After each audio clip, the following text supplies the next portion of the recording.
स्वागत है मेरे दोस्तों। कैसे हो तुम सब। पिछले पार्ट पे हमने देखा था जेनोसामा सुपर शेनरॉन के मदद से ग्रैंड प्रिस्ट को हराने का रास्ता ढूंढ ही लेते हैं और दूसरी तरफ हम देखते हैं कि गोकू की मौत हो जाती है। अब हम आगे देखते हैं।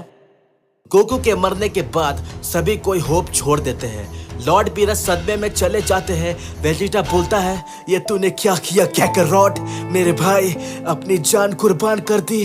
तूने क्यों किया ऐसा? मैंने कितनी बार तुझे कहा अटैक रिलीज मेरे पे कर दो, पर तूने एक नहीं सुनी।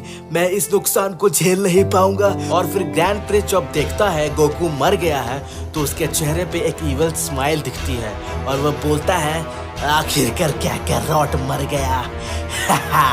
अब मुझे रोकने वाला कोई नहीं है इस दुनिया में, ना ही इस मल्टीवर्स में। अब मैं अपने अंजामों को पूरा करूंगा। वेजिटा बोलता है, चिंता मत करो ग्रैंड प्रिस्ट, तेरी उल्टी गिनती शुरू हो गई है। दूसरी तरफ हम देखते हैं जेनोसामा गॉड की ताकत को पा लेते हैं सुपर शेनरॉन की मदद से और वो अपने ट्रू फॉर्म को अचीव कर लेते हैं और उन्हें अंदर से महसूस होता है कि गोकू की खत्म हो चुकी है और वो मर गया है। उसने खुद को बलिदान दे दिया है। जेनोसामा आंसुओं के दरिया में डूब जाते हैं। वो अपने गार्ड्स को बताते हैं, गार्ड्स हमने देरी कर दी, हमारा गोकू नहीं रहा, सारी मेहनत व्यर्थ रह गई। इतना लंबा सफर किया हमने पर हम अपने गोकू को बचा नहीं पाए। जेनोसामा अंदर से टूट जाते हैं। जेनो के गार्ड्स जेनोसामा को संभालते हैं और उसे सहानुभूति देते हैं और बोलते हैं, चिंता मत करिए जेनोसामा, इस आग को अपने भीतर जलाए रखिए ताकि ग्रैंड प्रिस्ट को आप अपने ताकत से जलाकर राख कर दीजिएगा। इधर हम देखते हैं जब ग्रैंड प्रिस्ट बहुत खुश था गोकू की मौत को लेकर, उसी क्षण उसी वक्त उस स्पेस बॉल से हम एक सयन को बाहर आता देखते हैं जिसका नाम ब्रोली होता है। ब्रोली को देख के सभी कोई अचंभित और हैरान हो जाते हैं। ग्रैंड प्रिस्ट क्यूरियस हो जाता है ब्रोली को देख के।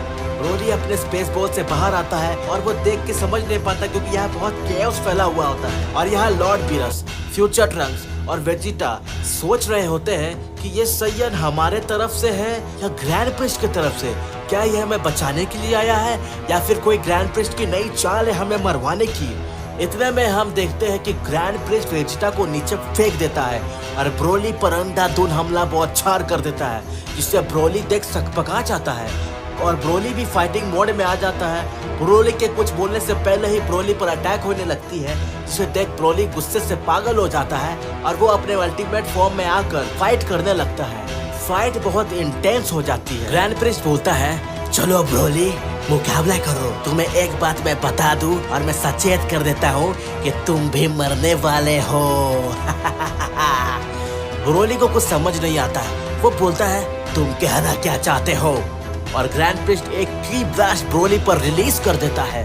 पूरा एरिया धुआं से भर जाता है। जब धुआं साफ होता है और सभी देखते हैं ब्रोली एज इट इज नीचे खड़ा होता है। उसे कुछ भी नहीं हुआ होता है, उसका बाल भी बांका नहीं होता है। इसे देख के सभी को अचंभित और हैरान हो जाते हैं। ग्रैंड प्रिस्ट समझ नहीं पाता ये कैसे हो सकता है। ग्रैंड प्रिस्ट बोलता है, इसने मेरी ताकत को सहन कैसे कर लिया? वेजिटा बोलता है, मैंने बोला था ग्रैंड प्रिस्ट, तेरी उल्टी गिनती शुरू हो गई है, तू अब मरने वाला है। ब्रोली बोलता है, मुझे सुपर शेनरॉन ने भेजा है, मैं दूसरे टाइमलाइन से आया हूँ।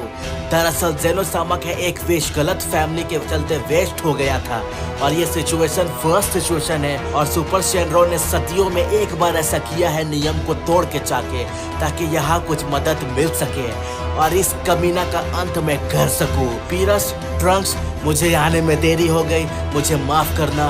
मैं गोकू को वक्त रहते बचा नहीं पाया पर अब इसका अंत निश्चित है। दूसरी तरफ हम गोकू की सोल को देखते हैं, उसकी आत्मा को देखते हैं जो कि किंग यामा के पास पहुंच जाती है। गोकू की सोल और उस डीमन की सोल आपस में लॉक रहते हैं, बंधे रहते हैं। गोकू बोलता है, तुम मेरे साथ क्या कर रहे हो डीमन सोल? तुम्हें तो चले जाना चाहिए था ना, मैंने तो सब कुछ सोच समझ के अपने आप को बलिदान दिया था।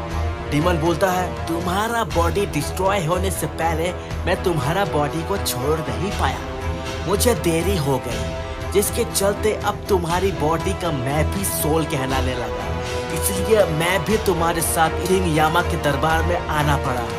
दूसरी तरफ हम देखते हैं सेनोसामा अपने ट्रू फॉर्म को अचीव करने के बाद वो अर्थ की तरफ जाते हैं ताकि वो बुल्मा के टाइम मशीन से टाइम ट्रेवल कर पाए। सेनोसामा अपने गार्ड्स के साथ बुल्मा के घर पहुंचते हैं। वहाँ जब सब कुछ देखते हैं तो उन्हें पता चलता कि सब कुछ तहस नहस खत्म तबाह हो चुका है। बुल्मा का लैब एक मलबे में तब्दील हो चुका है।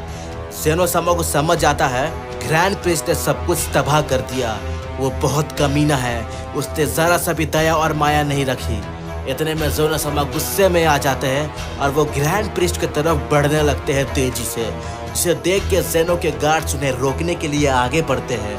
उनके गार्ड्स बोलते हैं रुकिए सेनोसामा, रुकिए, अभी जाना सही नहीं रहेगा। सेनोसामा के गार्ड जेनो को समझाते हैं माना कि आपने गॉड की ताकत अचीव कर ली है और अब अपने ट्रू फॉर्म में है, अल्टीमेट फॉर्म में है, लेकिन इसका मतलब ये नहीं है कि आप उन्हें हरा देंगे। आपको तो पता है सुपर सेनरॉन ने क्या बताया है, ग्रैंड प्रिस्ट की लाइफ स्पैन अब लिमिट है, यानी आधी हो चुकी है और उससे पहले उसे कोई नहीं मार सकता और ख़त्म कर सकता। अगर उसे मारना है तो उसके टाइम में जाके, फ्यूचर में जाके, उसके अंतिम समय में उससे मार के इस प्रेजेंट टाइम में लाके उसे खात्मा करना होगा, तभी ये पॉसिबल है। आप क्यों अपना समय व्यर्थ कर रहे हो और उसके पीछे जा रहे हो? मेरी सलाह मानिए, हमें इसका कुछ और उपाय ढूंढना चाहिए। सेनोसामा फिर मायूस हो जाते हैं और बोलते हैं मैं क्या करूं गार्ड्स, मैं क्या करूं? मैंने अपने सबसे अच्छे दोस्त को खो दिया।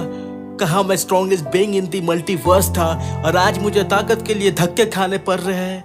मैंने अपनी गलती को भी एक्सेप्ट किया और तब भी मैं इतना काबिल नहीं हुआ कि उस कमीने धोखेबाज ग्रैंड प्रिस्ट को हरा सकूं। मुझे तो लगता है मैं खुद से ही हार गया हूं। मैं क्या करूं? तो फिर गार्ड्स बोलते हैं नहीं सेनोसामा, आप ऐसा मत सोचिए, आप अपने आप में नेगेटिव थॉट्स मत लाइए, आप अपने आप को मोटिवेट रखिए और खुद से मत हारिए। ये मैजिकल शक्तियों के कारण ऐसा हुआ है, जिसके चलते ग्रैंड प्रिस्ट एक कदम आगे बढ़ गया है आपसे, वरना आपके इस फॉर्म में ग्रैंड प्रिस्ट का बराबरी है ही नहीं। अगर ग्रैंड प्रिस्ट आपसे लड़ता तो ग्रैंड प्रिस्ट का नामो निशान मिट जाता। मेरी बात मानिए तो मेरे पास एक उपाय है दिमाग में, आप बोलिए तो मैं इजहार करूं। इधर हम देखते हैं ब्रोली ग्रैंड प्रिस्ट पर हावी हो रहा था और अटैक पे अटैक कर रहा था ग्रैंड प्रिस्ट पर, जिससे ग्रैंड प्रिस्ट बच नहीं पा रहा था क्योंकि ग्रैंड प्रिस्ट के अंदर का स्टैमिना खत्म हो चुका था, वो भी कंप्लीटली। दरअसल हुआ ये कि सुपर सेनरॉन के विश के मदद से कुछ समय के लिए ग्रैंड प्रिस्ट इमॉर्टल तो हो गया, लेकिन बोलते हैं ना कि हर एक चीज के साथ एक उसका डिमेरिट भी आता है। तो इस विश का डिमेरिट यही था, ग्रैंड प्रिस्ट इमॉर्टल होने के बाद उसकी स्टैमिना अगर खो जाती है तो उसे अपनी ताकत को रिगेन करने के लिए उसे 40 सेकंड का गैप चाहिए, ताकि वो अपने ताकत को भरपूर अपने शरीर में समा सके। और यही 40 सेकंड ग्रैंड प्रिस्ट निकाल नहीं पा रहा था ब्रोली से लड़ते वक्त, और ब्रोली अंत में लेजेंडरी सुपर सैयन में जाके ग्रैंड प्रिस्ट पर हमला करता है और ग्रैंड प्रिस्ट को जान से मार देता है। और सभी देखते हैं ग्रैंड प्रिस्ट मर गया और ब्रोली ने ग्रैंड प्रिस्ट को फाड़ के रख दिया बीच से। इसे देख वेजिटा बोलता है ब्रोली ने तो बहुत आराम से ग्रैंड प्रिस्ट को हरा दिया, जिसे हम छू भी नहीं पा रहे थे, असंभव।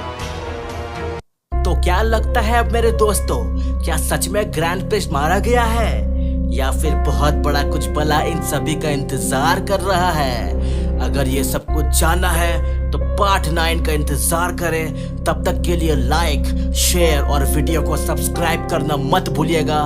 मिलते हैं नेक्स्ट वीडियो में पार्ट 9 के साथ।